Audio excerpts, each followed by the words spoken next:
Hey, folks, welcome back to the Generational Gap. It's part three of the New Year's Eve extravaganza. Can we call it an extravaganza, John? I think it's pretty extravagant. Yeah, we can probably do that. I mean, look at how well I'm dressed. That's Right? true. He is pretty extravagantly dressed. So, I can't believe you're not wearing glasses with 2019 across your eyes. I, I it's, can't see through those glasses. right? They're kind of difficult. In case you're just tuning in, and that would be surprising. How could you have not wanted to be with us for the last 4 hours? But we've got Jay Edgar here, a fellow new media personality here on YouTube with a very vibrant podcast and some hella opinions. John, I believe that we are we're an hour and a half, an hour and 40 minutes from the new year. yep. Um, At least on our side, yeah. have you prepared any kind of resolution? Um, I was thinking about this earlier today, actually, because I usually don't do the whole New Year's resolution thing because I'm too weak-willed to follow through with it. But this one, I really want to. Yeah, I want our YouTube channel to grow. That's really what I want to work on for the next year. Is hopefully getting to 1,000 subscribers would be amazing. It would be. Yeah. And how about you, Ed? You got yourself a resolution in mind, or are you a resolution person? It's not really resolution for me. It's just goals that I set for myself. I indeed as well want to grow my channel and get to, I don't know if 1,000 subscribers would happen in the year, but I obviously I want to improve my delivery. I want to take some more time and do some more research, and I want to make Seawall 728 my personal bitch. Nice. I hope he's in the chat right now. Oh, I tape. don't know if he is or not. I guess we'll know in like 20 seconds when they hear Just this. interject that every 5 minutes or so. And Yeah, yeah, you're until he bound to shows up. catch it. Well, well, that's good. Do you What about you? me? Yes, you posed the question. I Yeah, I typically do not make resolutions because I don't like to be a quitter. there you go. See? Because that's exactly what will happen when I make a resolution. I'll fail at that again. But no, I would have to agree with John. I mean, I want this is actually something I want to see become successful. So Hmm. I can resolve myself to doing what I need to do to make this successful.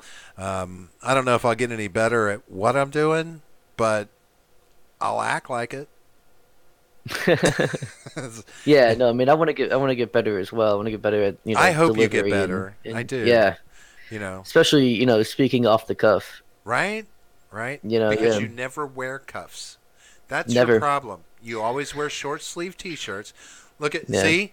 There's Yeah, Ed. no, Look he's at got the that. cuffs right there. And I wear long sleeve. I wear stuff with cuffs too, so that Hey, has taught me. there's your buddy there, Ed. You want to tell him again? Seawall, did you catch what I said to you a little bit earlier when we started the stream? I even got the number right first try. Yeah, pretty impressive.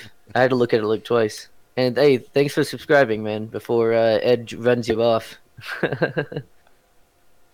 Yeah, I appreciate it. Oh, he'll be dumping my channel as soon as he hears the beginning of this stream. I'll be back down to 89 in a second. Yeah, he didn't hear it, so you might want to reiterate. So what was the second part of your New Year's resolution there, Ed?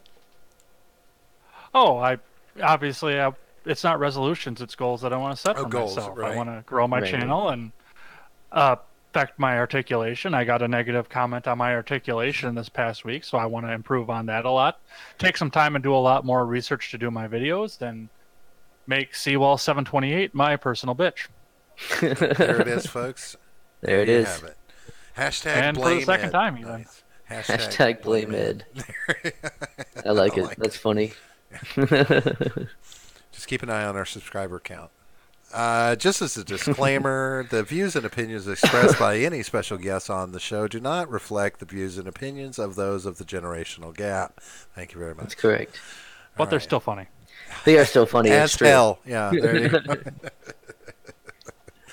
So let's see. We ended that last segment. We with of course me bitching and moaning, and some pretty opinions coming from you fellas about this all of this inequality and disparity in this country. And we talked about immigration, but one of the things that the immigration is directly related to and impacting right now, and he's the admin of the Batcave. Is that bad? Is that bad?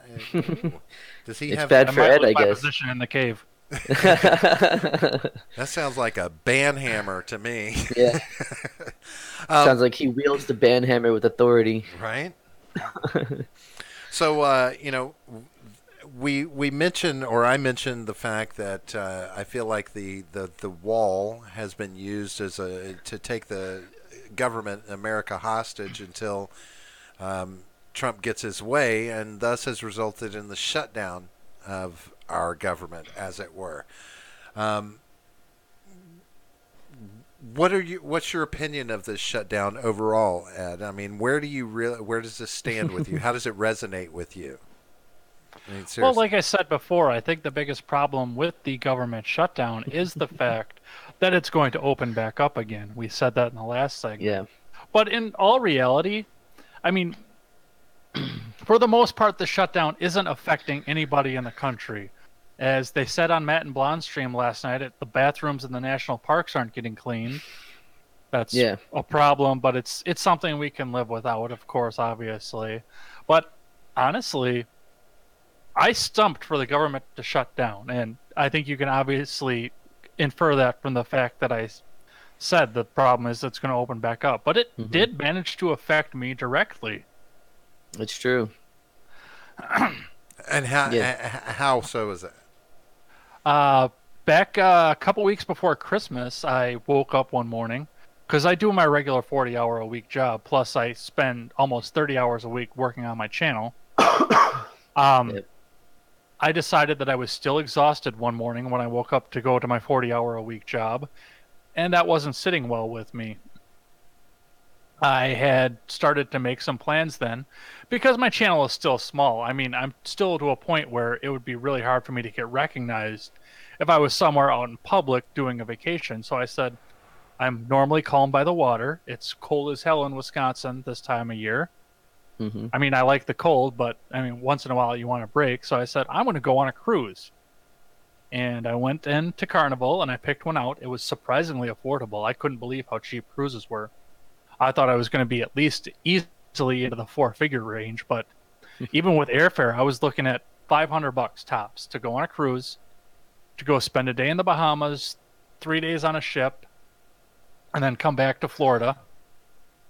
And then the government shut down, which, okay, I was obviously cheerleading for that, except for the fact I've never left the country. I had no reason to have a passport until now.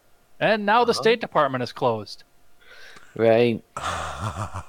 So you can't get a passport. Yeah, that's shitty. I can't go to the Bahamas right now. Wow, that's really shitty. Wow. I can live without a cruise. Right. But it's just funny that it actually directly affected me, the person that stumped the loudest for it to happen. Yeah. Little ironic, I think. Yeah, I could see how that would put a damper. Is it at least open to where you have a range of time in which you can pursue it, or did you have to cancel the trip? I hadn't scheduled it yet. One of the things that I was advised most by a friend of mine who has been on cruises before and is also in a lifestyle that tends to be more frugal is the fact that I should definitely wait as long as I can on a cruise, because they're like hotels. They don't want to have empty rooms, so they'll throw discounts as it gets closer. Gotcha. I thought I you were had been putting it off a little bit further. I thought you were gonna say, you wanted to wait to get your passport first before you scheduled something in case it didn't, get to you in time. 'Cause it does take a little while. I've never done it before, so I didn't know. But yeah, it can take you a couple of weeks. I was planning on doing it right after Christmas, right after I got home from my parents from Christmas, and then the government was shut down. Right. Well, I was cruising through headlines. I didn't look into the article to see exactly how much veracity it has. It was right before we were coming on the show earlier. But it was a headline that said that the Dems have a plan to have that could have the government open as soon as Thursday. So I don't know if this is like some concession on the wall that they're going to be making, or they can come to some agreement there that they've got some way that they might have this back on track by Thursday. I don't think their base will let them. And that's something you have to keep in mind, too, when you're looking at this. The Democrats could buy votes from the Republicans in the Senate to ram a bill through both houses that has no wall funding, but then it has to get to the president's desk and get signed. And if it doesn't, they need 2/3 vote across both houses to override the veto. So here we sit. Yeah. Well, God. There's just, I don't know. I don't understand how a government can just shut down. Anyway, I mean, this one's still always bothered me. There's still things that have to go on in this country, right? There's fundamental things that still have to happen. They still have to protect our rights. Does that mean our rights aren't protected while the government's shut down? I mean, is that the case as well? Like, well, I mean, who protects your rights? Like, specifically, obviously, government in general, but who specifically, right? If you're wronged in some way, you call the police. The police enforce the law.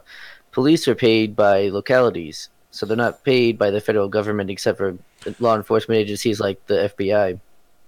Yeah, I think you have to take a look at this and look at it a little bit more broadly before you start looking at, are our rights protected by the government while the government is shut down? And you have to look at the fact that the government is not, in fact, shut down. Mm-hmm. They have only cut off. They had a bill in place to fund what they deemed to be essential portions of government, and they included their own pay in those essential portions, I might add. mm-hmm. But the other problem that we have with that is we have to think about the fact that the government is actually still operating. Mail still goes out. Social Security still goes out. Mm-hmm. Everybody's Social Security check is going to be in the mail. They'll be able to pay their rent here tomorrow. And this is all happening.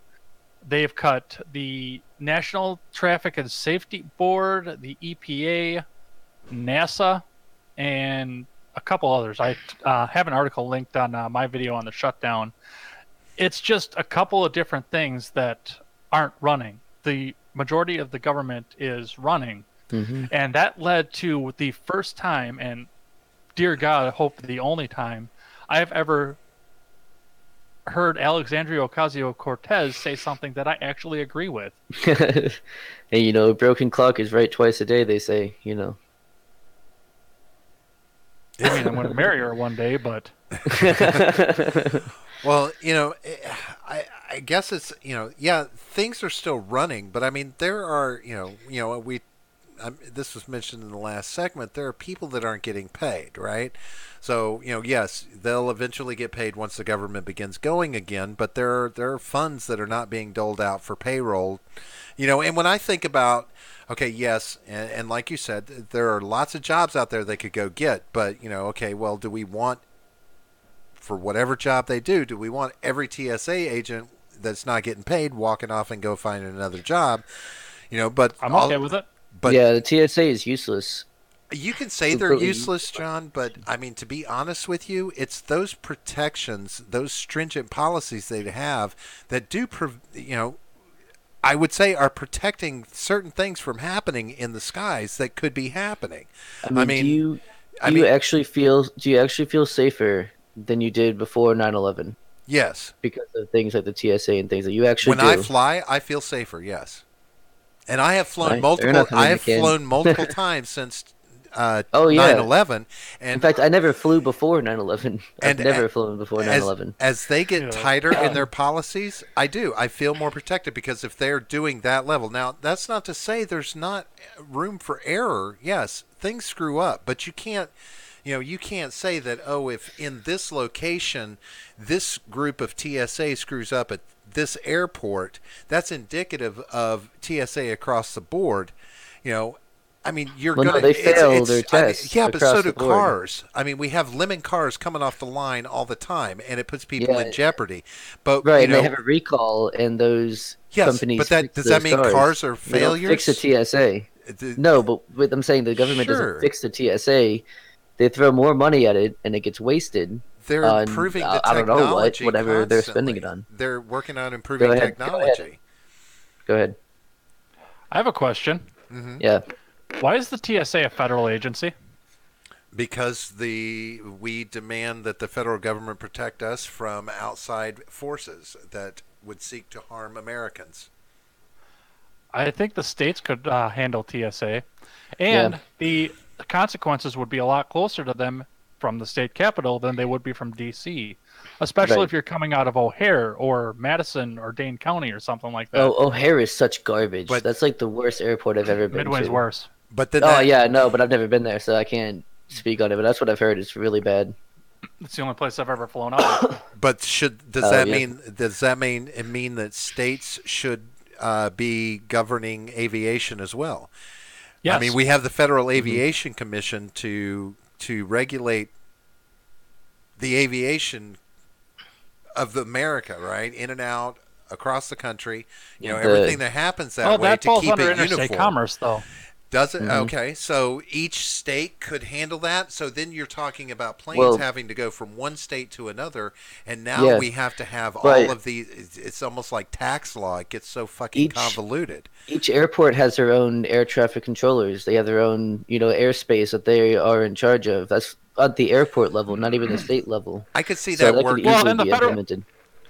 The federal government can handle the interstate commerce of what happens when the plane leaves one state and goes to the other. But the fact of the matter remains that all the TSA agents are not going with the planes to the next airport. They are staying at the same airport Right. every day, day in and day out, and then they're going Right. home to their families in their home states.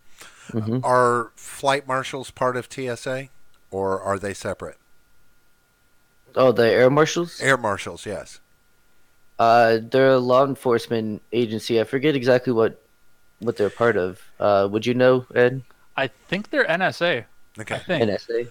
Don't quote me on that. Now, I could agree with Already done. I could agree with states regulating aviation. I could agree with them regulating security for airports until if we're talking about non-international airports. Now, when we talk about international airports, how do individual states regulate something that, again, doesn't international travel and international protection from outside forces, outside influences, does that not fall to the federal government that we have to worry about that? Are actually currently under the TSA. So air marshals who are Oh, so they traveling are. around from state to state are actually part of the TSA. According to Seawall, who seems like a very trustworthy and Well, informed guy. look at so- them. He uses emojis, so my guess is he is trustworthy. That is Originally a good under sign. the FAA. Fair enough. Yes. So, so when we talk about international airports, now are we getting into something that needs to be, does that put it back to the federal government? Can states handle that kind of responsibility? Wikipedia told me. Oh, and if you found it on the internet, it's obviously true, Seawall. Yeah, So we're good. Yeah, no one would go on the internet and tell lies. No, I mean, nobody lies on the internet. That's right. So does international preclude state legislation of aviation? Yeah, that's actually a decent question. I mean, so I guess you could have an exception with like international airports because I mean they are much larger. I don't know. I'd have to think about that though. Because And I've only been to Midway, and what is it? The big one in New Hampshire. I cannot think of what city that is, but I've been there numerous times. Yeah, no idea. I've been to that airport and Phoenix Airport, which Phoenix is an international airport. But if I'm not mistaken, are not the international parts separate from the domestic flights? Somebody help me out that's been in an international airport or spend a lot of time with them, because I have not. I've only been to O'Hare and Orlando international airports. I guess unless the one in Las Vegas is international, I'm not sure. McCarran, I believe, is Yeah. international. Yeah. Okay.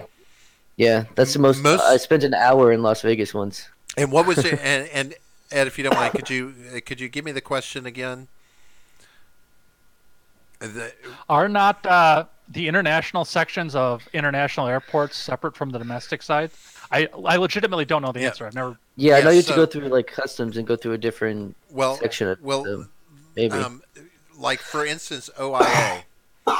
Delta Yeah. flies both. Uh, what's in what is it when it's within the country? I can Domestic. domestic. That's the word. God, I couldn't think domestic. So Delta flies both domestic and international, but they're at Terminal A. And then you have two terminals, but you have airlines in both that are flying both domestic and international flights. So, because Delta isn't in both terminals, right? They're not in Terminal A and B. They're only in Terminal A, but you can catch international flights out of OIA with Delta. So I would say that means that they're not using individual terminals, as it were, as sections of the airport for international versus domestic. But I can't be 100% sure because I don't keep up with where they park the planes and do that. Yeah. Customs. Yeah, Okay, so they just park at different gates, though. They can still come into the same hub of the airport, right? Yeah. Well, I guess where I was going with that would be because of customs, obviously, and the fact that you could separate different wings of an airport for national, international, and then um, have a state security agency for the airport if you're going domestic, and then only have to worry about, because that's what most flights are, honestly. They're domestic. Yeah. And then have your separate wing with a federal TSA and customs at the same time for when you're coming in from another country or going out of the country.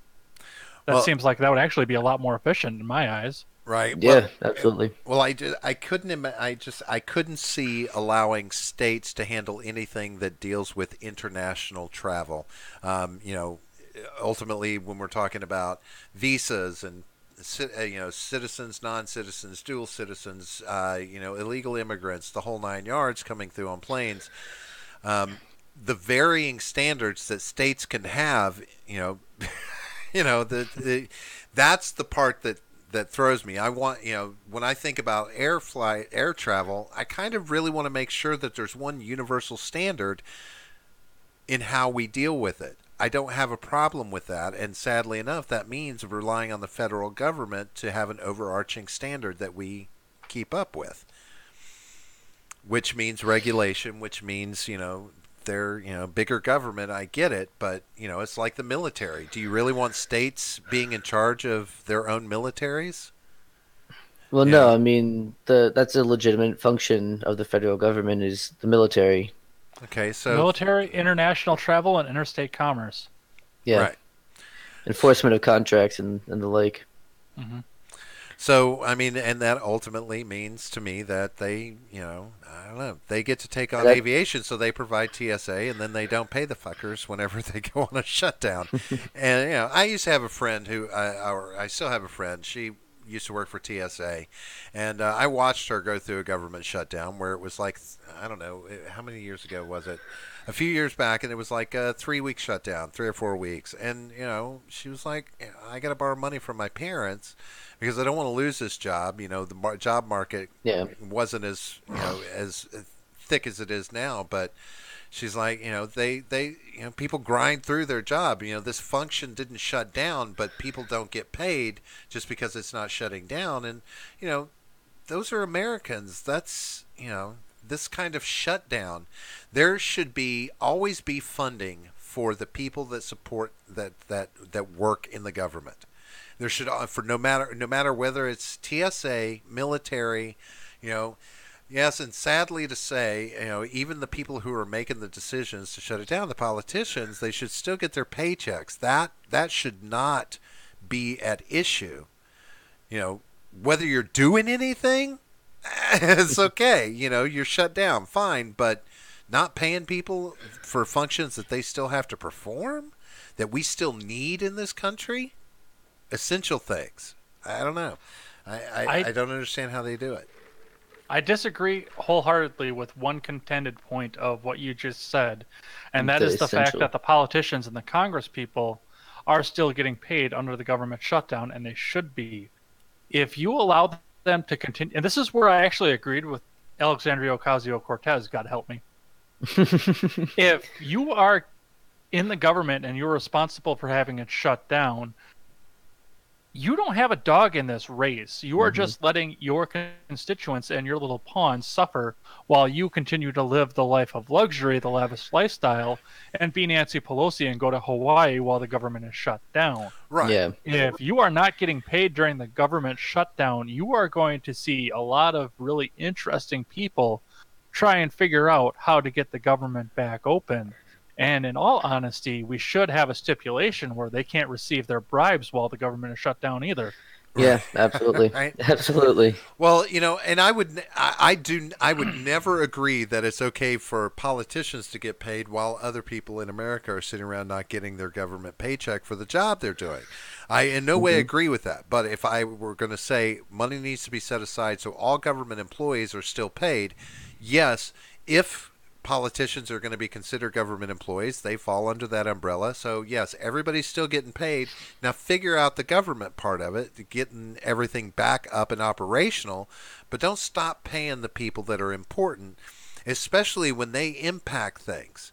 You have TSA agents, okay, maybe they don't do a great job, but they're going to do an even shittier job when they're working for free till they might get paid again in a couple of weeks, 4 weeks, 6 weeks, whatever it might take. Their attitude is going to be completely different. At least otherwise, they're still pulling a paycheck, so they still do their job. Those people that actually care and try and do a good job, they might actually keep doing it. I don't know. I think it makes us weak. It makes us insecure in this country when we have the ability to just shut down the government. Well, and that's where I was going back with what I said. I mean, the first people that should stop getting paid in a government shutdown are the people who are controlling the shutdown. True. Because then they have a dog in the race. And if you want to make it go even further, there's 535 people in the government that are making $179,000 a year. How far do you think those paychecks are going to go with the other government employees that aren't getting paid? You should confiscate the Congress people's paychecks and donate it to the workers who are offset by the government. But that is a great idea. But you'll never be able to do that as long as those are considered wages. Because there you get into wage law. And the fact that the people that are going to make the laws are the ones that are going to be having their wages taken away from them. Right. And the same people who self-regulate. You can't blame them for not, for voting for themselves to not get paid. You know what I mean? You're never going to vote against yourself. Well, I find it funny that those are the same people that self-regulate their own wages as well. Oh yeah, they self-determine whether or not they're going to get a raise. They should and we they get a always raise? seem Nah, to. They've done no a raise. great job, so they always seem to get raises. Yeah, pat yourself on the back. You did great. Shouldn't that should go to a vote? Shouldn't that go to a vote whether or not they get a raise? You know what would be interesting about that? We don't get to vote on it. Yeah. Let the state legislatures decide what their representatives to the U.S. government get paid. Ooh, I don't know though, because a lot of the times the state legislator sometimes will become, the new senators and a representative in the House. So if they don't vote for the people above them at the federal level to get paid, then when they get that level, it's going to be remembered. Yes, but the people that go to D.C. don't have to look at us in the grocery store. That's true. People in Madison might. Oh, now, Seawall has a good. I love that. We should tie pay of Congress to the median income. You will never get that through Congress. No, that's not going to happen. But it's a good idea. But bet you would. I bet if it could happen, you would see a minimization of the disparity between income versus cost of living. I mean, that shit would start to change. The hourly wage would definitely go up then. What it's going to do to the small businessman, fuck be damned. I want the minimum wage up, so the median income goes up, my pay goes up. That would Right. be a great chain effect that would happen. It would be a good incentive. Yeah, Yeah. and it's true that I think that would have a severe impact. I don't know. I think they get paid too much anyway. I mean, what do you need a Yeah. figure income for? Well, I mean, Thinking most of their money doesn't come from their government salary. I think they make, what is it, like 200,000, and then 179,000. 179. So close, yeah. 179,400. Damn, Yeah. I wish I made that much. And they're all not all, okay, but a lot of them are, multimillionaires. They don't make their money from the government salary. They make their money from, as you put it, bribes. Well, they have families to support, wives that need jewelry. This is Yeah, they they're need just trying to that put money. food on their Mistresses marble that table. need jewelry. Shh. Mistress, that's right, yeah. Well, they had to pay for their mistress's apartment too. We don't you know? talk And about their the abortions. mistress. And their abortions. Yeah, that's right. Now, I think we should pay the bastards hourly, though. Put them on an hourly wage Oh, you'll see all the filibustering happening then. and a time clock. Yeah. Hourly wage, time clock. Yeah, you can't go over 40 hours. So, also, if Congress doesn't have a balanced budget by a specific date, barring extreme circumstances, then maybe they should be hauled to the halls of Congress and can't leave until it is done.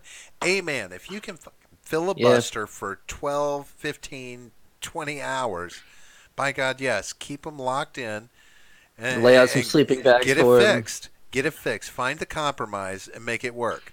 I mean, Yeah. I think if you ask the people of the United States if they want a government shutdown, most people are going to say no. Some people now, well, I take that back. Never mind. You're going to have a lot of people. I mean, it depends Fuck on the who you're government. Yeah. That's me. I'll always just say, no matter what happens, if you want the government shut down for for whatever reason, the good that they do, whatever it might be, goes away as well. I mean, there are good things that happen with our government, or we wouldn't be the country that we used to be. Oh no, we're not what we used to be. But they do a few good things, ultimately, somewhere along the line. Am I correct? There are some good things that the purposes the government serves? They're good at spending our money. Well, it depends on what your definition of good is. They make it disappear so fast we didn't even know it happened. Yeah, so if you go by that definition, yeah. But, spending it efficiently, if you use that definition, no, not at all. So you don't think it should be 10 grand for a toilet seat? 107, No, it should be 12. What was it? $117,000 for a door, 179. office door? Was it 179? Oh, yeah. Yeah, wasn't it, I think it's your stepson, right, Robert? Gavin, that we had on the show early on. Yeah. He was talking about, because he was in the Army for a while, and he was talking about, like an $80 ladder that you can go pick up at Home Depot would cost them $700 just for a ladder, just for like a simple regular ladder. Oh, of course. And, Yeah. yeah, so I mean that's just ridiculous. It's a huge markup, but because they'll pay it because Right. it's not their money. Right. That's the one I love. Fair tax. Yeah. I've always wondered, speaking to that, if it really cost what they say it does to get an F-18 or an F-21 fighter jet, or how much of that is just because the government is willing to pay that much. Mm-hmm. Yes. I agree completely because I mean it's Well, no, it has to do with the contracts that are negotiated with the private the defense contractors and things like that. So I don't know all the ins and outs of it, obviously, but I know it's got something to do with how the contracts are negotiated. I would love to see the labor and materials sheet for one of those fighters that they say cost, what is it, $3.8 million a piece? Yeah, something like that. It's pretty ridiculous. Well, yeah, and so in a proposal like that, would the company have to show how much the expected profit they plan to make? Yeah. They're going to make is if they don't have to show that, that's the number that's the most telling. So, okay, if it costs $3 million for one of these things, how much of that was profit for the maker of the airplane? after all that's where overhead. I'm going with that. Mm-hmm. That's where I'm going with that. I mean, if we could have, and there are people out there that aren't going to care about that, but for the people out there that actually care about that, I think there should be transparency in the government.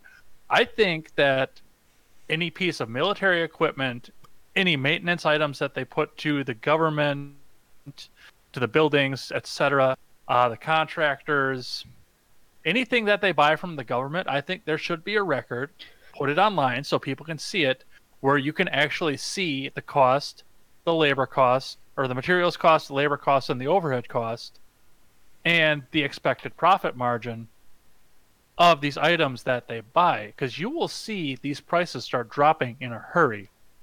Well, I think there's enough entrepreneurial spirit in this country to the fact that I'm pretty positive the people of the country would expect there to be a profit. People have to get paid for their work, and obviously they would have other overhead, and they would want to take a little bit home. I think they would expect to have a little bit of profit, but I would love to see what the percentage of markup is on these things, because I'm willing to bet that it's completely astronomical. Yeah. Well, it's Seawall points out that there are laws for some things like small arms that cap profits at like 5%. I think, but it doesn't apply to everything. And of course, it doesn't apply to everything. I mean, when I look at something like, okay, we've got a congressman who has a door to his office replaced, and it costs over $100,000 to do this, right? Mm-hmm. Yeah. And he sloughs it off and says, "Oh, it was his wife's design." Blah blah blah. Well, somebody had to sign off on that. Somebody with more power than your fucking wife, right? And is the White House just so fucking old that putting in an office door means you've got to go through so much bullshit to make sure that it's going to work, that it's going to cost over $100,000? So when you look at but the question is this: do I, as a company, have to tell you when I make a proposal what my profit margin is going to be? Doesn't that infringe upon my me as a private business owner, as a private company, whenever I make that proposal to you to tell you how much I'm going to make on it? If you're willing to pay it, that's up to you. You don't get to know how much I'm going to make, or do you? But that goes back to what we said about whether or not it's a government subsidy for social media companies, or whether it's them selling ad space or otherwise working space on their platform to the government. It's the same exact thing. Yeah. Well, and I can see that point to a certain extent, because I guess the argument I would make on the other side is, from that aspect, is if you're spending somebody else's money to pay for something, then yes, whoever you're buying it from needs to show you everything, because you're spending somebody else's money, right? Because it's taxpayer money that's going to buy these things. So, right. does that inherently mean we can demand the profit margin from companies for these things? As a government item, I think we can, because it's kind of like the argument with public sector unions. You're negotiating with the American people. When it's just me going out to buy something myself, then it's like if I go out and buy a car, it's on me to negotiate the price with the dealer and get to a price that we can both agree on, where the dealer can make money and yet I can still afford it, or even knock them down a little bit in price. But it's just me, a private citizen, negotiating with a private business and a private businessman, or the guy down the street if I decide to buy something off the street. Right. When we're doing something like a government contract, they are negotiating not only with the government itself to try and get the best gouging price out of the American government, they are in fact negotiating with the American people. Mm. Well, and it's a public service item. I would agree with. I think that is a workable, that is something that should happen. Now, I don't know that happens. I don't know what the public record on these kind of purchases are like. You never really hear how much somebody made off this purchase, right? I mean, you can see their quarterly. No, but we hear what the cost is. Yeah, we definitely hear the cost, right? But so that free enterprise thing and all of that comes in, and yes, it's the American people's money. Businesses would make a good argument though that, um, you know, I think it would expose one major thing because I think the reason why they charge that much money is how much money it costs them to be a government approved contractor. Because I bet that costs a company a nice chunk of change to be on that list of approved contractors. But we would see that in the overhead statement. I don't Because know. that would Is be a that part of something? the overhead. Because wouldn't that be illegal? Isn't that like a kickback? Isn't that some sort of payment for access that that they wouldn't want to disclose? I mean, how do is it just paperwork? Is it just meeting certain criteria that qualifies you to be on the government approved list? Or is money changing hand, we'll call it lobbying, that gets people on that approved list? I think there's a level of both, to be honest. Because that sounds like bribery to me. That sounds like the kind of stuff that they used to try and get the mafia on back in the day. Right? Since when has anybody in the government ever been ashamed of bribery? Oh yeah. Shouldn't we be? Shouldn't they? I don't know. And Not I'm only not that, saying I that mean- we should be able to release the designs or anything Right. like that, because obviously that presents problems and that presents security. But we should at least be able to have an idea of what the raw materials cost. Even if we Yeah. can't see the raw materials, we should have an idea of what they cost. Yeah, like you don't have to list what the Yeah. materials are necessarily, just Well, there are a or at bunch of least hawks out there that would say that we would have to list, but I think I could make a concession to that we don't have Yeah. to list. Well, I'm willing to negotiate. it's sad to say, but I think the corruption would actually just filter further outward. It would be like a ripple effect. So the contractor says, okay, I'm going to have to divulge how much I paid for everything so that they can see my profit margin. So when I'm on the phone talking to the guy who's going to sell me the stuff, I need to make sure he lets me know that he gives me this price, but I'm only going to pay this price. I'm going to pay a discounted rate initially, blah blah blah, something to where it'll be like it'll be a car loan, the way they have numbers wrapped in there 6 ways to 900, to where you're actually paying for the car you traded in and the car you're buying and somebody else's car tomorrow. It's crazy how they have it all figured out to where they can play with the numbers. I mean, that kind of corruption, sad to say, is going to feed outwards, and people will still play the numbers just to pull the wool over the American public's eyes. Yeah, but the other people aren't going to stay in business for very long if they keep doing that as well. If they undercut themselves in order to help out their buddy, where does that leave you? And that's assuming that you undercut yourself. Well, that's that's a thought.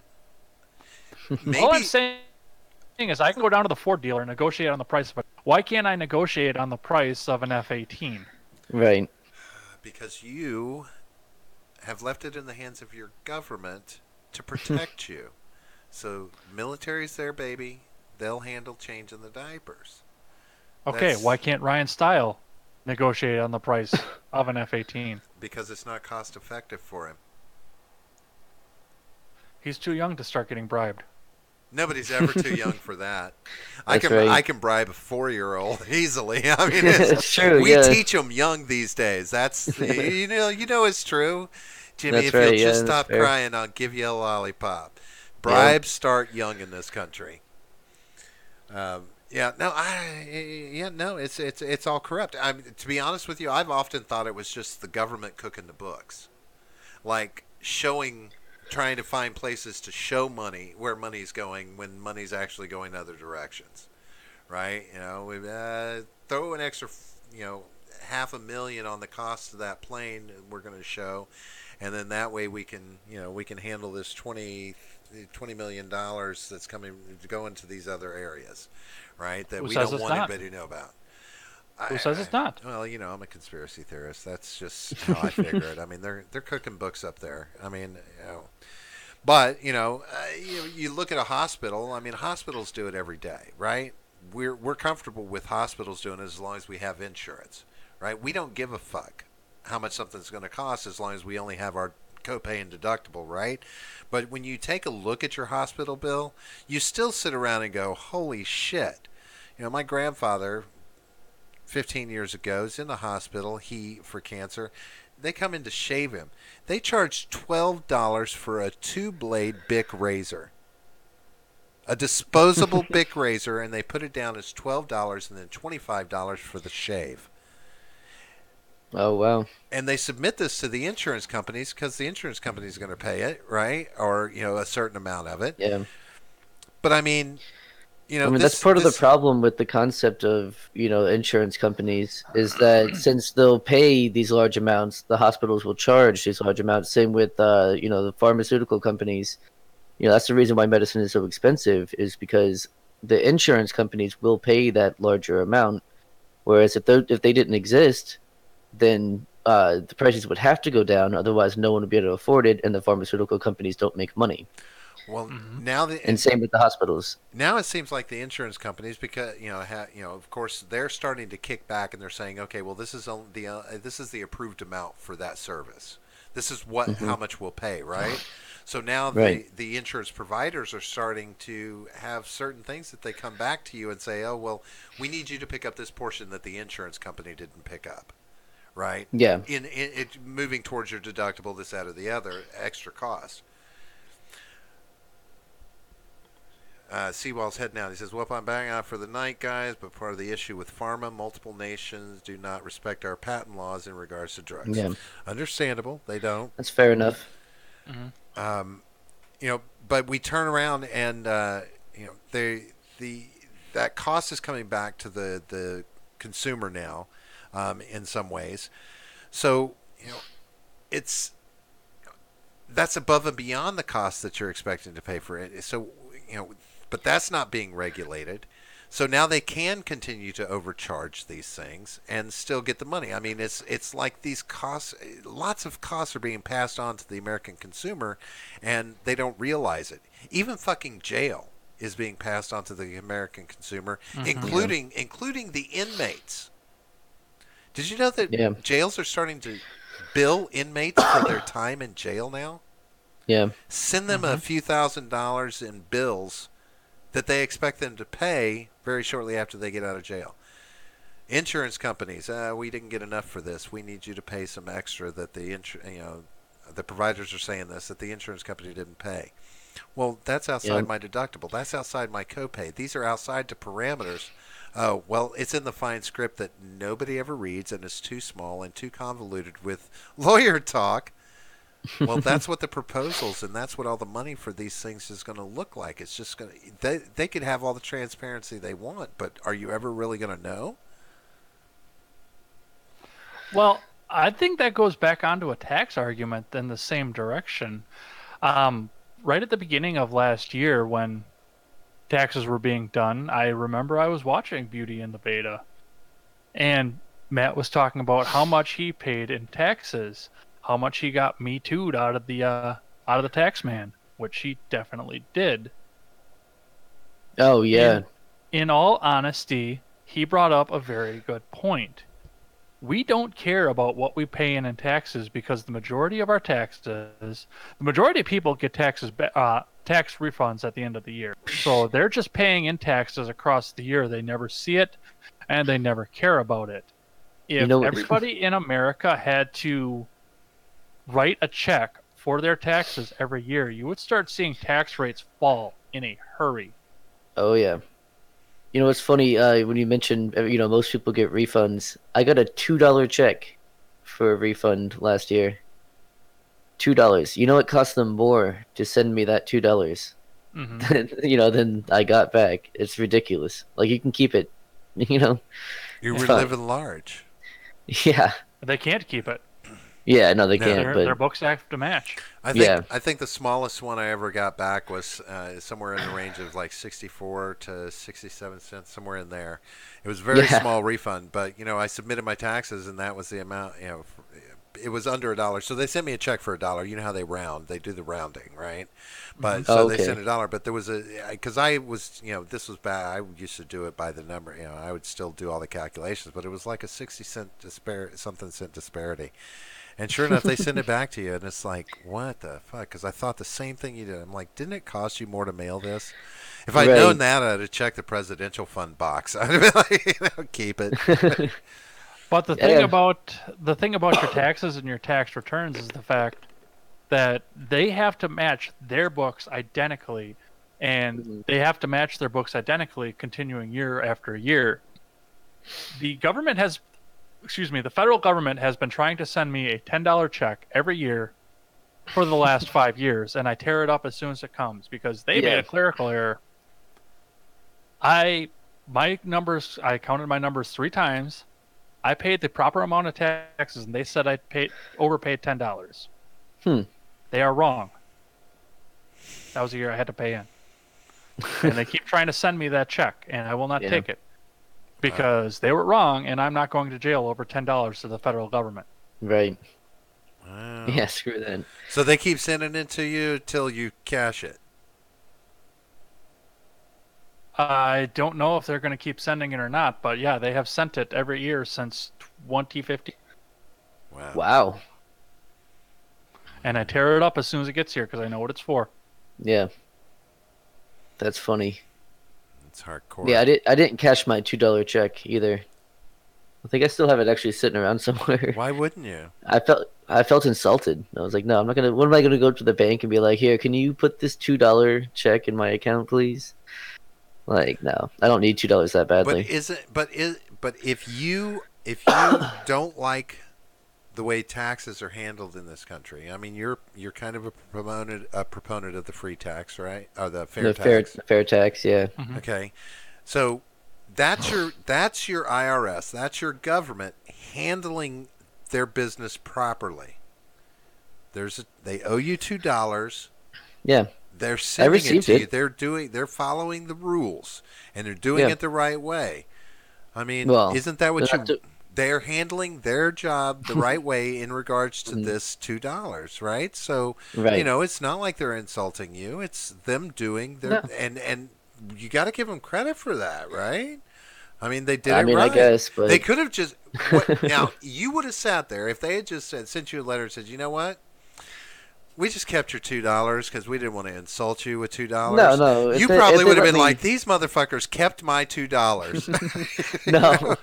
I mean, I would have bitched like jokingly. I would have complained about it, but no. I mean, if they let me opt out of it, they're like, "Hey, it's $2. You want us to send it to you?" I I'd didn't be say like, "No, opt don't out of worry it. about it." I'm saying No, they no, that's what sent I'm it to saying. you If and they gave said, me the "We option, just decided not to send it to you."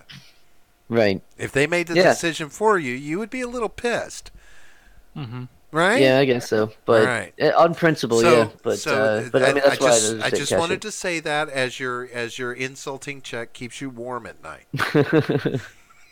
Yeah, I could probably light it on fire, and Do its you warmth do you would be worth more, snuggle up though. next to it and think about it? I actually keep it under my pillow, and I have my hand underneath the pillow, and I just hold it all Yeah. night. You should be Yeah. careful because the heat of that insult might melt your soft snowflake flesh. It's true, it might. Yeah, every time Taxation is theft anyway. it's true. See, I'm not the only one who says What is it. what? What's Taxation Taxation. is theft anyway. It's true.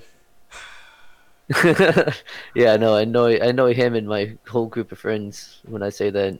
That's why I do it jokingly now. I mean, I mean it, but I'm saying like, I'll say it just to piss people off. It's fun. I actually, Go ahead. Go ahead.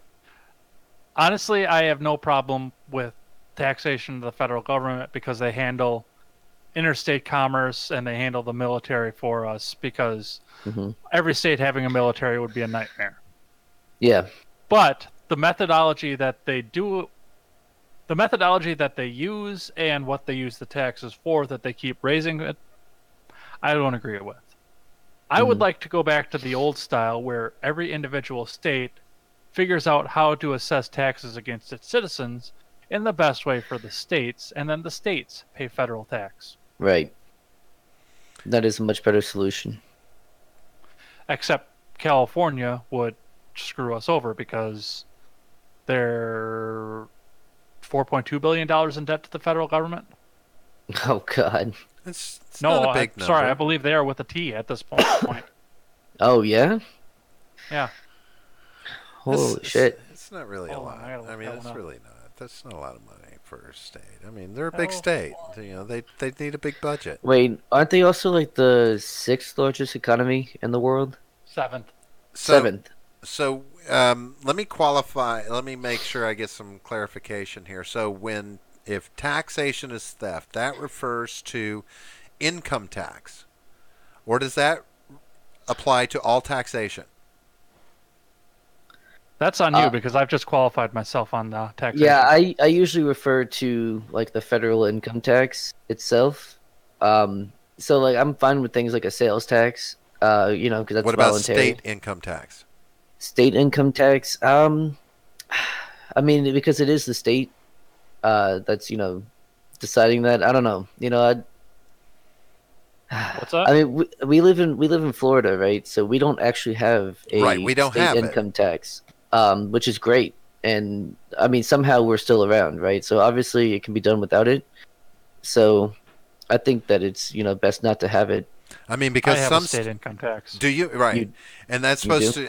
supposed to go for things like roads, infrastructure. Is that correct, or what? What do they now understand? There's a I think some states do a difference difference in what state income pays for state income tax versus like property tax.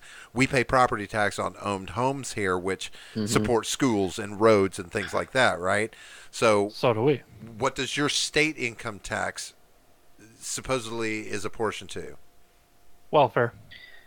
Really? Is that what they on paper say it goes to fund? No, it goes to fund roads and police and Hmm. everything that our property taxes cover. So Yeah, it's just a part of it's just lumped in as taxes that they're it's just taking more tax money. revenue, Yeah. right? Hmm.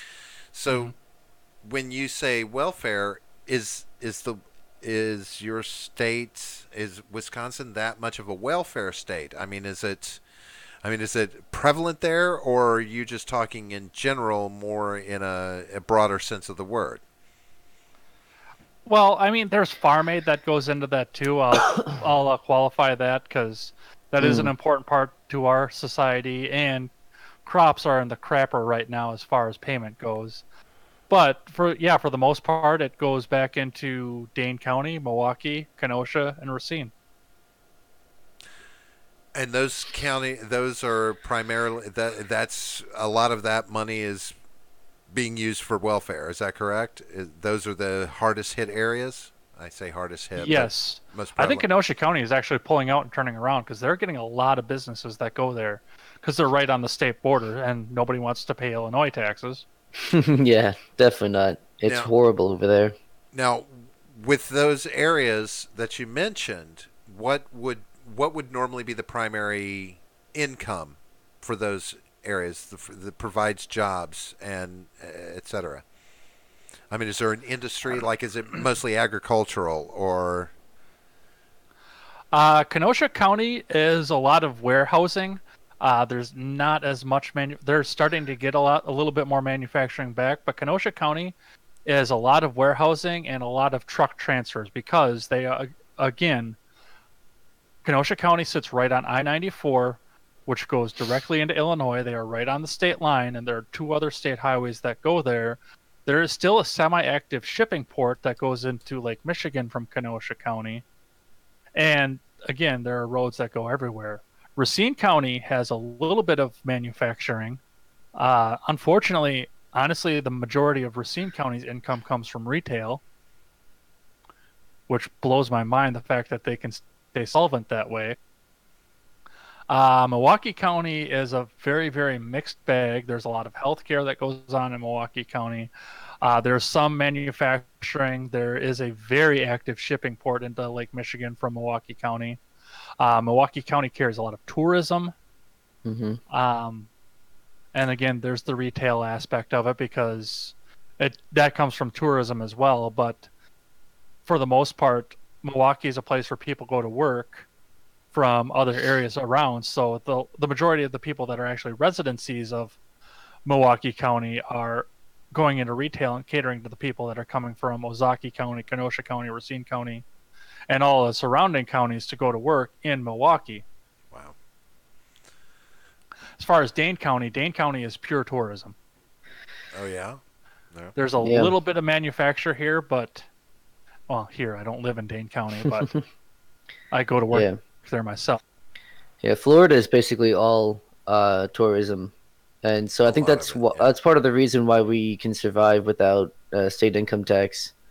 It's because we get a lot of sales tax, And a this is a ton, and good. it's actually pretty low. I think in the county that we're in, it's like 7%. You consider that low? Lower than in Chicago, it's like 11 or 10 or 11%. Well, It's but we 5.5 here. right, but we Holy make crap, that's nice. right, but we make the trade-off by not having a state income tax. Right. Right, That's so true. we can accept a little bit more, and up until the last, I don't know, it's only been the last 10 years that it bounced from 6.5 to 7. Yeah, that's true. And the increases were very specifically targeted at being supposedly targeted at education, schools, that kind of thing. How much of that is held true? Yeah, it remains to be seen. But It's catch as catch can, but they have been rebuilding a lot of schools. They have been doing a lot of work, just not necessarily the schools that need the most rebuilding and reworking. They're Right. not real smart about what they're doing. I find it really interesting the fact that you bring up the state income tax being higher because you don't, or I'm sorry, the sales tax being sales higher tax, because you don't yeah. have an income tax. A few years ago, I actually got on a Facebook debate with a girl that I used to work with at the catering hall, ironically enough, where she thought it was the end of the world because then Governor Scott Walker was trying to push legislation through the government to get our state income tax removed. And she informed everyone on Facebook that would listen the fact that so many people depend on the fact that they're getting that check back at the end of every year to pay bills and get stuff taken care of. And wow. I commented right back. I said, if you're not getting your income tax and your IRS, if we abolish the Right. state IRS and you're not getting your income tax check back at the end of the year, you are getting more of your paycheck throughout the year. Yeah. You understand how this works, right? No, obviously not. A lot of people don't get that. They don't, I mean, and I can guarantee you that a lot of the younger generation, and I speak more to the Gen Zs out there, they don't have any clue what gets taken out, how much is supposed to be taken out, and what the fuck it even goes to. Well, and that goes back. That goes back to what we said about the Beauty and the Beta when they were paying their taxes. Yeah. You don't know what your taxes are because it's been taken out throughout the year, and you don't think about it until you get that nice big lump sum back. Happy Yeah, New when you Year, do- D and Monk. Yeah, Happy New Year, man. That's a Hey, coworker. be safe right? out there. That's one Yeah, that's one of my your boys. coworkers. One of your boys. Yeah, one of my boys. Well, it's and it's this it's this uneducated approach to adulthood. I mean, this kind of goes back to this whole generational thing where kids aren't leaving the house as early as they used to. They're staying at home with parents longer and longer. Well, they didn't have to be, and most of them didn't have to be concerned with how money was handled in the house because they weren't being taught. They weren't being held accountable for the money that was going in the house. Nobody's bitching constantly, turn the lights off, because we want to, we want to be gentle with the children. We don't want to, and so they don't learn, about money like we used to. I mean, we go and when I was in school, we'd have a class. They taught you how to handle money. Yeah. You learned how to so did handle I. money in school. Now they don't teach that shit unless Yeah, you see, I ask didn't. for the class. Yeah, I didn't get that class, but my parents did teach me how to balance my checkbook and all that kind of shit. But it's not really as needed anymore. I can go on my bank's the app from my bank on my phone and look at all my transactions and look at the balance and all that kind of stuff. So it's the same thing. It just kept track, electronically. Well, it was. Well, and that's where I went back to with what Deanna said. It was she doesn't care about the fact that she'd be getting. She doesn't understand that money is taken out of your check and taxes every week. All Right. she sees is the lump sum that comes back at the end of the year. And she thinks it's extra money. Yeah. Whereas it's just less money that they took from you. Because Well, does Just she giving not? some of it back. Is it possible she doesn't know how to read her check and realize that all those extra numbers are actually deductions from her check? Like there's a gross and there's a net on your check. Yeah. That's the one that, you know, you can tell a kid these days I make $50,000 a year. And you're making the mistake of telling them your gross income, and they don't Yeah. realize what you're actually bringing home. Right? This is like, Yeah. and they could even sit there and do the math, what you bring home every 2 weeks, and total it out for the year. And they're like, well, that's not $50,000. You're lying about how much money you make, blah, blah, blah, because they don't understand gross net. They can't look at a check, right? They can't look at that and say, oh, well, this is what I actually made, and this is what I get. And then there's the idea too, especially with direct deposit. Who looks at your check? Yeah, a If lot it's of people direct don't. deposit. Oh, A lot of people yes, don't look at that's, that. Yeah, at the pay stub. Yeah, But you even have if to go you are online getting a and view live it. check, are you looking at the top of the live check, or are you just seeing the lump sum and hoping you Right. can pay your bills at the end of the year? Most of Yeah. them are just Or the- looking for the dotted line so they don't rip the check, right? The perforated line. Yeah, exactly. Where's the perforation? Yeah. Yep. Yeah, it's this is that fluidity of money now to where, I think this is not necessarily a great thing where we're going to this nobody actually handles their money anymore. Nobody sees it. Nobody, it used to mean something when you would go to the bank and you would cash your paycheck, right? And you would get those bills back and you're like, okay, this is what I have, right? This is, Right. it really truly made you appreciate money. Now it just goes into a check and it's like, oh, I'll just use my debit card till it runs out, and why is this transaction not going through, It's not some thought of, a physical currency there. I mean, we used to, kids, it was promoted back in the day. You take a kid, 3, 4, 5 years old, whenever they're old enough, smart enough to start figuring it out, you take them and you give them $10 and they open a savings account and they get a little book and you do what your parents did, right? Teach you how to balance your checkbook and take an allowance. We used to get an allowance, not just money handed to them whenever they want it, whenever they need it, and you go and put your allowance in the bank and keep up with it. And you had money. Yeah. You knew how it worked. That's actually how my parents taught me about taxation. They I got taxed your allowance? I would I would get $20 a week, but $2 of that would be taken from the allowance and put into the bank account. So I mean, obviously that money was still mine, but I didn't have access to it. Oh, you were allowed to keep your money. That's cool. Yeah, I had to do chores to get allowance first off. yeah, absolutely, I did too. Yeah, they didn't just give it to me. But the other thing that goes along with that, I mean, when I was 5, or I was 4, I think. Yeah, when I was 4, my parents got my sister and myself a Nintendo for Christmas. That is the last big gift I ever got from my parents. Everything else that I owned, I bought. Yeah. Wait a minute. I bought my Super Nintendo, my N64, my PS2. Now you're sounding like an addict now. I'm mainlining PS4 right now. Yeah. That's funny. Let me get back to something you said. You were getting how much a week for an allowance? Me? Yeah. It was 20, but I was also doing a lot for it. We used to get a Mine dollar. was tied to what chores I did. Yeah, exactly. We used to get $1 a week. Well, I mean, $1. that was back when you could buy, almost anything with $1. So. No, there was not an almost anything store around there. Oh yeah. But I grew up on a farm, so we were working all week on the garden, doing things. We were keeping an acre planted and supplying food for the household and selling some of it. But yeah, $1 a week, you're fucking $20, you privileged little shit. Oh, and they took $2 and put it in the bank. They forced me. Oh, bad parents. I didn't say they were bad. Now I will say this. This. The one thing that they did, and this was pre No Child Left Behind.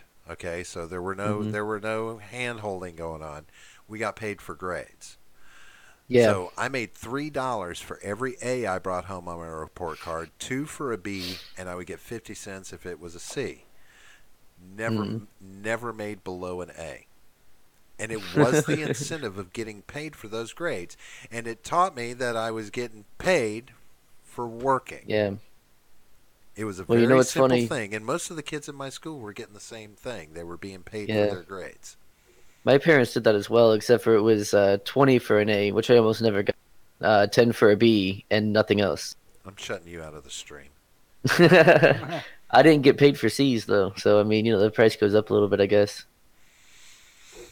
I don't know. $20. Jesus Christ. Yeah. I don't remember how old I was the first time I saw a $20 bill. Yeah, it's big spending back in. Yeah, I mean, they probably didn't make them yet. Did you get paid for your grades, Ed? I did not. Really? Do you think that would have, I mean, I don't know how well you did, in school, but, I mean, do you think that would have incentivized you to, to try harder than you already were? Maybe we would have incentivized me to give a damn. So, Yeah. so would you say, so that is a very telling question. I mean, it would have had an impact on your approach to your education? Because, I mean, it was a motivating factor for me to make sure, I was staying well ahead of my work, a couple of chapters in every class, that kind of thing. So is this an incentive that we need to consider for kids? And, well, were you going to school? You were born in 1984, so you were going to school during No Child Left Behind, right? So, I mean, Maybe. Could you really fail in school anymore, right? Yeah, you were right on the cusp of that at that point. I mean, people were failing out of school still at that point, but you were seeing the decline of education. I could tell by the time I was in middle school that this was just indoctrination. Okay. So, Yeah. so in effect, were you motivated at all by anything in school?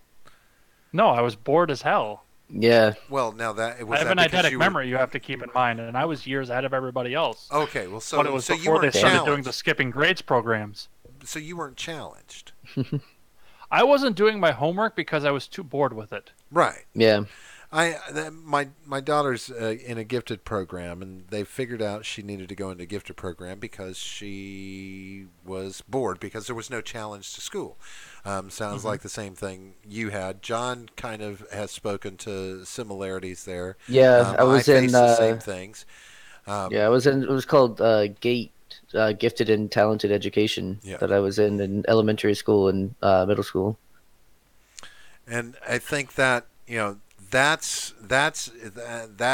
leads to the indictment of the American education system overall. I think that the key people that they really want to have pursuing a strong education are often left behind in this need to focus on those who may never catch up. You know what I mean? Yeah. Bring back trade schools. Bring them back.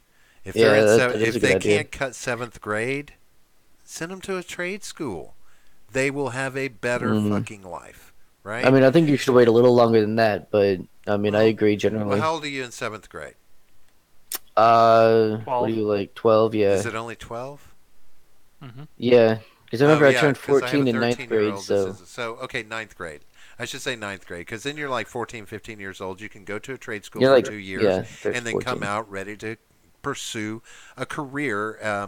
17 years old was what you were expecting somebody to be entering a trade that came out of a trade school back in the day, right? So 17 years old with a job that's going to be secure. Because I'm sorry, tell me when there's not going to be a need for plumbers. Tell me when we're not going to need electricians, auto mechanics, air conditioner repairmen. When are these things ever going to go away? They're not. And yet, they've gone teaching people, getting people into those careers. Not only that, but is gone by the wayside. Generally, those careers are like looked down on, as if they're, this person is an electrician because they failed to be something better. That's how, it's generally looked at. And that's unfortunate.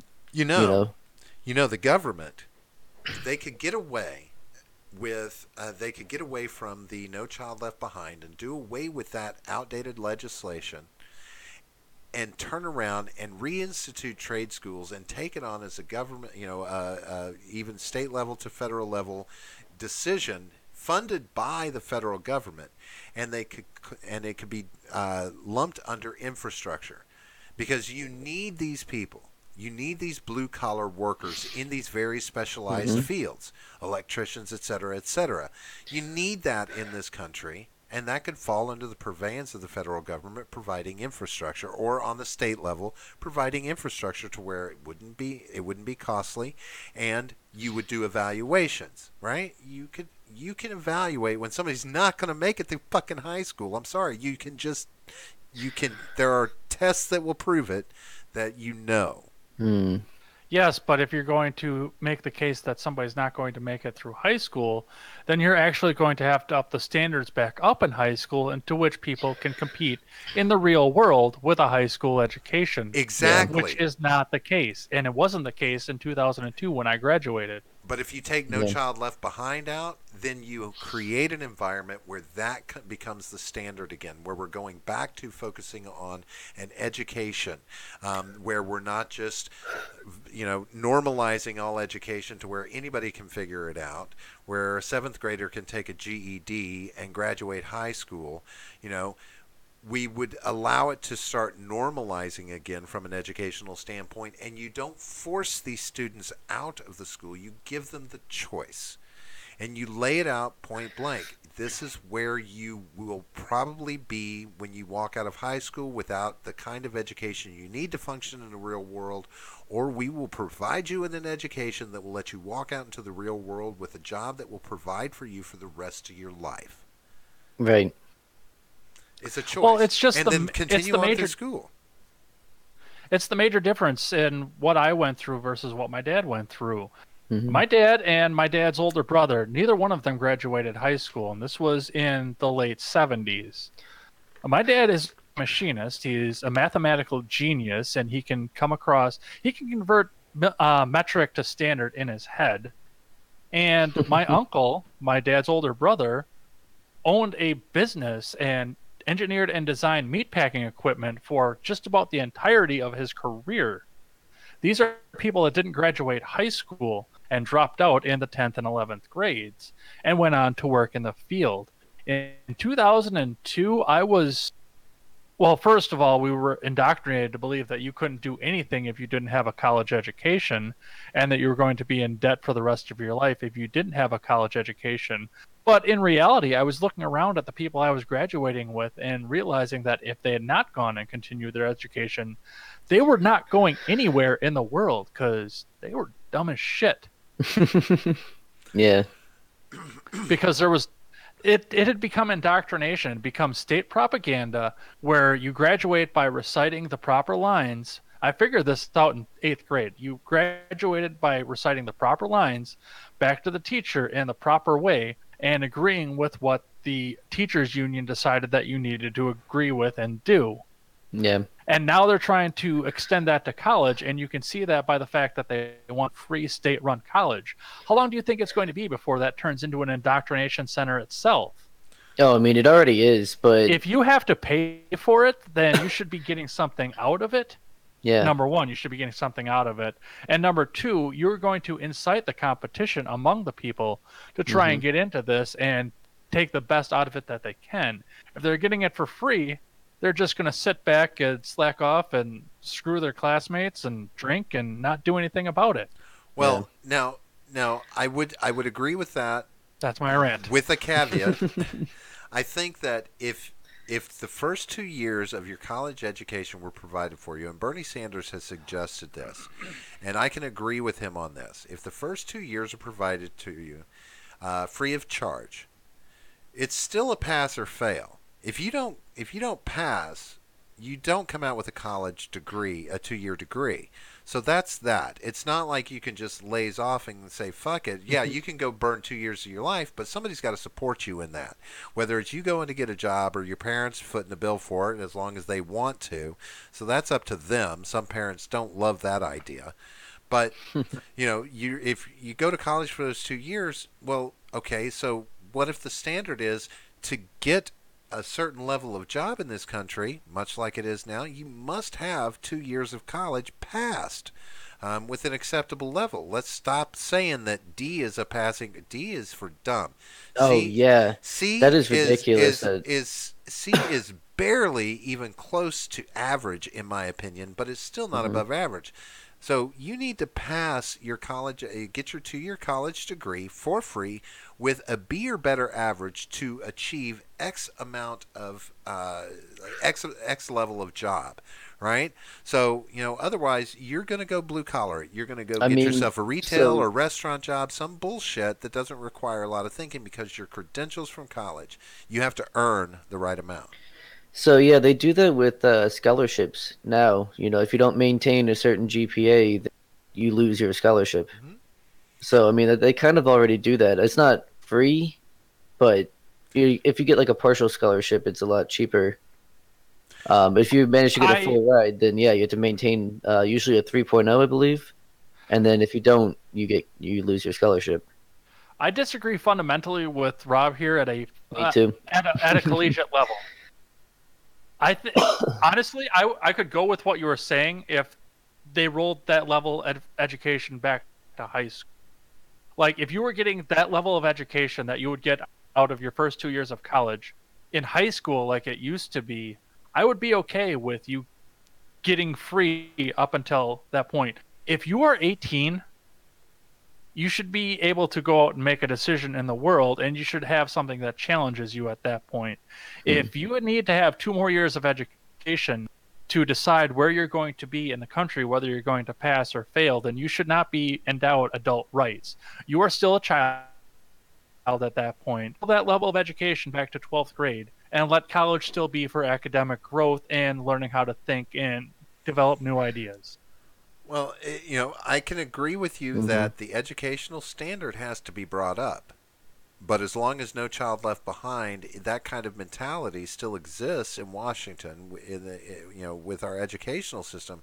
That's never going to happen. So yes, fundamentally, that's got to go away for any other changes or any other effects to happen. So once that goes away, once children are held to the standard of the education, if you took the standardized testing out of schools right now to where kids had to focus on the actual education that they're getting to pass the fucking classes, it would be a different picture. I mean, you would see some differences there because it's all about nobody fails now. It's it's and that is failing us because no one is coming out. Well, not enough are coming out with a proper education, right? And how to deal with the real world and how any of it. But if you take that away and they had to focus on the education that they're currently getting, because I can promise you, I've seen instances, I got two of them right here in this house. If their education had been based on everything outside of the standard test, no, no, they would not have made it. They would be retaking classes. They'd be Damn. going to summer school. They would not be moving through these grades. They would be held back, as they should be if they didn't get the education the first time Yeah. around. These things would be happening because the education is there. It's just not as important as the standardization of education that has gone on over the last 2 decades, three really. In my opinion, that's me. I think it would correct itself if you took out the obstacle clearing legislation. If you got the federal government out of education to begin with, Hmm. I think Well, that would make leaps and bounds well, I have a in the way Yeah, that different. the country absolutely. goes. I kind of have a different conspiracy theory on that though. um, I've told John this, and I've wanted to do this, except the worst part about writing for me is the research that goes into it. Not that I'm not good at it, I just get distracted too easily, and I can't pour myself into it like I used to. But I have a theory that there are three things that our government handles that are eventually going to be privatized, and it may not be for the best for this country. And one of those is education. I see the privatization of education coming, and it's going to be corporations, I feel, are going to take that over. And unfortunately, I believe that it would lead to an indentured servitude type of society versus what we have now with our public school systems and public access to schools. You would see corporations setting parameters on, offering free education for the first 12 years of your life, your standard education, but that's going to come at a cost. So for 5, 10, 15, maybe even 20 years, especially if you want to go into a higher level of education, you would be expected to work for said corporation. So if you go to school at Apple Elementary, middle, and high school, and then on into Apple University, you will be working for Apple in some capacity for X number of years. I could see That's this a fate happening. worse than death by itself. Yeah. Right, but imagine don't mind schools the like government. this. I don't mind the government being involved in education. I just don't want it to be the federal government. Right. And I feel that way about a lot of other things. And so I do want to clarify that with anyone who doesn't know. Usually when libertarians say, the government, they're referring to the federal government, because what they want is things to be handled at the state level as opposed to the federal level. So with the states handling their own education system, it will be better. And that's the point, is that the federal government tries to do this one-size-fits-all solution for every state, whereas that doesn't work because some states don't have, don't have the means to be able to, hold themselves up to those standards that the federal government sets for them, and others can. I think it is a fallacy to believe that a state government won't fall into the same traps and pitfalls that a federal government will fall into. Yeah, and then, but they're easier and to what hold do you do? accountable. No, they're not. They're Yeah, not. they absolutely are. They're much Bullshit. closer to. They're much Okay, closer let's to bring you. it down to county level then. Yeah. Well, Why you can not go up just to the bring person's it with that? house. Why not? So bring it. But You can go to every you can go to their government, house, every knock on their government door, is going and to. say, "Hey, what the hell, man?" Every government is going to fall into the same traps, no matter the size. It is a there's a power vortex that goes on there. There are things that are going to happen, especially when they find, okay, now we have the ultimate control. Now we can handle the legislation, the regulation, all of these things. It's just on a smaller scale. There's just fewer people that government has to do it with. Governments are corruptible all the way down to the smallest level. I don't care what. Yeah, of course, but when the government is smaller, it impacts a fewer amount of people, and they're like I said, they're more easily held accountable. Because you can actually walk down to his house, knock on his door, and say, "What the hell, man? What's the deal with this?" I No, can you punch my can't. county selectman in the face. Yeah. It's a lot harder for me to do that to my senator. Right. And do you think that government officials on the state level, knowing that they are that much more vulnerable to their constituents, are going to allow constituent access the way it currently is when they don't have that as much power? I mean, look at what we do to prevent people from getting to our politicians in Washington. It will happen on a smaller scale. It's inevitable.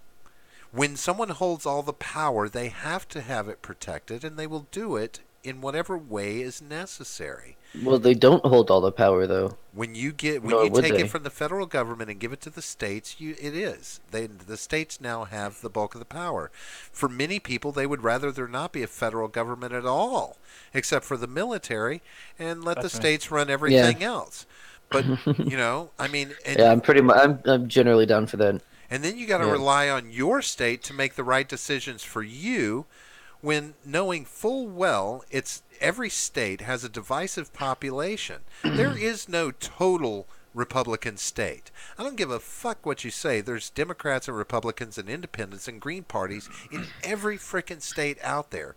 You will not please all your constituents, and you're going to start to make appeasements, and you're going to start to have to regulate more heavily and change the rules on people, even though you're on a smaller scale and more accountable. It's But inevitable. there's another side to the fact of having states run things, or even districts or counties, rather than having the federal government do that. And that's the fact that if you are in a state or a county or a school board that does not fit your needs, if your child is well advanced against the rest of his classmates, or if he's behind against the rest of his classmates, and it comes from decisions that the county school board makes, or the state school board makes, or anything else, if it's not a federal program, there's mobility. You can find a district or a state that you can move to and get to your make sure that your needs are being met. When it's one size fits all from the federal government, there is no escape. I feel the same way about healthcare, and in all honesty, I feel the same way about taxation. Yeah, And abortion, exactly. for that matter. Well, Yeah. Again, well, with abortion, I don't think anybody gets that's stepping on human rights right there. Whenever you legislate something that's Human? the human that's having the abortion, right? That's you step on their rights, telling them what they can do with their body. That's an infringement of rights, in my opinion. I mean, are we gonna get into an abortion debate right before midnight? No. I'm just saying. So that's not something the government should have anything to do with, right? Yeah, no, I agree with that. But when you talk about what was it you said outside of abortion, John? You threw my train of thought. So even letting states handle those kind of things. For instance, schools. So here in Florida, if your school that your children are going to does not meet a certain grade level, then you can all you have to do is go get a voucher and you can take your child to another school. Outside of your little area, you don't have to move. You just have to get your child to the other school. You just have to deal with the transportation, right? So they'll make accommodations. They begin to make accommodations to appease these things. And that's what I say, when they make appeasements, eventually that leads to regulation, because eventually the appeasements become too much. And so they have to regulate. The counties and schools are run by the states and the districts around you. There's just certain federal regulations on education across the board, but most of what's happening with your schools is happening on a local level, right? They're self-governing often. The standards come from the federal government, though. Sure. Those Yeah, low lately with standards Common that Core, they were, do. yeah. Right. And this has been the case ever since. Again, get rid of No Child Left Behind. Let's have educational standards based on meeting a certain criteria of educational level. So are we producing this level of student out of our schools? No, then you need to improve your education, or you're not going to get any federal funding for your school, right? And let's not go back to doing that as opposed to basing it on a standard. That was an appeasement that our government did in as far as education and from federal spending on education, was to say, okay, well, here's a comfortable standard everybody can meet, and then we don't have to, worry about you losing your funding. It's just stupid. But if you, I wholeheartedly believe no matter how small you take a government, it's just as easily corruptible and is easily capable of becoming big government in your life, no matter what you do. Because state governments can be big government if you don't watch what you're doing, and they don't give a fuck what you think. Yeah, no, they have to though, because again, you can We think walk they right have up to to them. now. We think they have to give a shit now, but we got people The representing federal it. government does not. No, they No, don't have but to we care. feel- 'Cause they we- never have to deal with the consequences of their actions. They don't have to live in the places John, that are affected by their regulation. Look at our most recent gubernatorial race. Mm-hmm. Look at some of the behind-the-scenes videos we saw. Even our Yeah. local representatives that are going to be governing the state here in the state don't give a fuck about the people. They will say what they have to say and bullshit their way Yeah, of through course. an election. And the thing is, more people would care about the local elections if it affected their lives more directly. but because the federal government has the most power, that's what people care about. Those are the elections that people follow. Those are the elections that people vote in. Most people don't vote for their county officials or their sheriff or the judges. Most people Yeah. don't go out and vote for that, but they would if that's what affected their life most directly. I'll end my rant on this note. There is no government that cares about the sheeple. No government cares about the sheeple. It is what it Right, is. so let's not have them be able to affect the sheeple as much. State government I, will do I the think same I think thing. Ed wanted to say something though. No, go ahead, please. 6 minutes. No, I'm starting to lose you guys. Oh yeah, we're here. starting to lose you too. Oh no. Oh no, what do we do? Hopefully he'll be able to come back. It must be all the bombs that are going off over my house. Yeah, I know. I keep hearing. There he Oh is. yeah, there you go. There You're he is. back. Look, it's Ed. Hey, I told you he'd be back. It's right on the mark of the hour, apparently. Yeah, I've got 6 minutes till. Are you getting? I got 5 now. Do you get a lot of yeah. fireworks going off in your area? For Ed? No, No. It's like a war zone here. Yeah, I can hear him outside. Yeah. I've got another hour to go though, too. Keep in mind. Oh, that's Oh, right. they've been going off all night for me though, at least. Well, do you have a lot of fireworks going off around you normally on New Year's there in your state, or are they illegal where you're at? Depends on the municipality. 2 years ago, I lived in a municipality where you couldn't. I don't know. I just moved to this particular municipality. In Kenosha, you couldn't, where I lived most of my adult life. Gotcha. They started shooting them off here in my neighborhood about 6 o'clock this evening. Yeah, Before it was actually even dark. just before we started the show, they started going off. We have a very large Hispanic community coming up through Central Florida.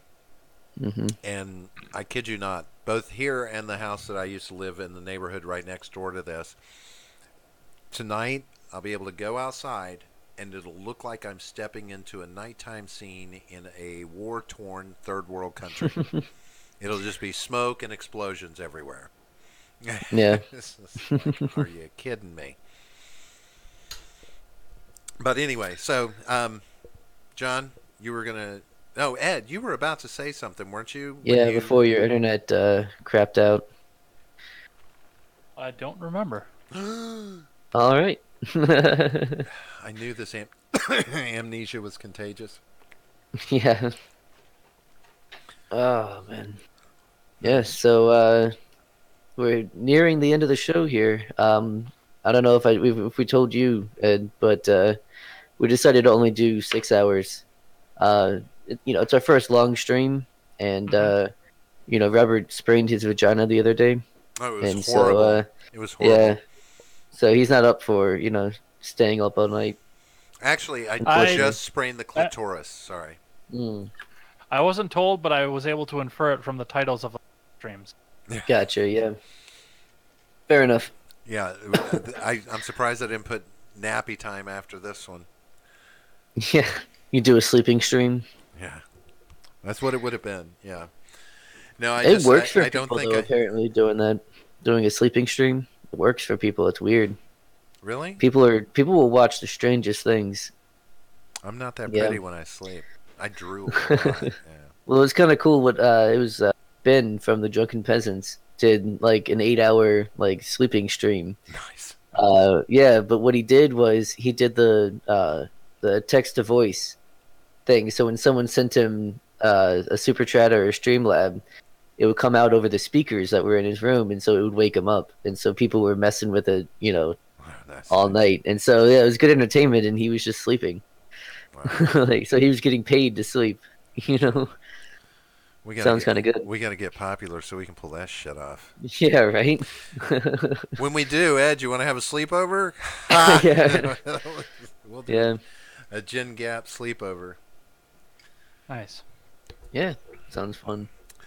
So, I might want to go kiss my wife. All right. So, this was fun. Ed, this was Yeah. a lot of fun. You stayed with us for 4 hours. Yeah, I mean, that's I awesome. haven't spent 4 hours with a man since last Since night. the 90s, right? Last night? No, what? Yeah, 90s. Did I say 90s. last Yeah, 90s yeah. is what I meant. Last 90s, yeah. Yeah, yeah. Yeah. Don't out yourself. Traps are my friend. So, I'm not gay, Not anymore. right? But no, Ed, it was awesome having you here. I'm so glad that you hung with us and kept on talking about all of this stuff that I truly don't understand that we do. And I'm sure it was fun for John too. Yeah, absolutely. Yeah, well, you're definitely welcome back anytime. We'll have to have you on again. Yeah, and I mean, I'd like to do more interviews on my show too. So I Yeah, don't know if I have the absolutely. capability to pull two people at once, but I can get you guys on my Hey, show at some point or another here. Yeah, that sounds great. never tell yourself you can't pull the threesome. Never tell Yeah. yourself that. I mean, even Robert managed to get 3 people on one call. So, I Yeah, mean, if he can do it, there's at least some hope yeah. for the rest of us. Hey, fuck you. But, yeah, yeah. I mean, definitely let me know, when you want to do that, and I'll see if I can. Yeah. I'm definitely down. And if anybody's still watching and wants to come over, I put out new content Thursdays and Sundays. Yep. J. Edgar on YouTube. Follow me on Twitter at EdsBlog Twitter with a 1 in place of the I. And remember, never take the words of bloggers, podcasters, or journalists as gospel. Find all the facts and draw your own conclusions. That's right. We'll have a link to your channel in the description. We've got for links sure. to everything there is about him. I pulled it all from his site. I was Nice. There you sneaky. go. So everything you want to know is there in our description. So click on it and hit that subscribe button. Hit that like button. Get out there and talk to people. Get in here and talk to us, and we'll be looking for you next week. Keep your eyes on us. We'll have Matt Christensen on the show, and you guys have a good night and a happy New Year to everyone involved. Happy New Year. It just turned midnight. Take care. Yep, you too, man.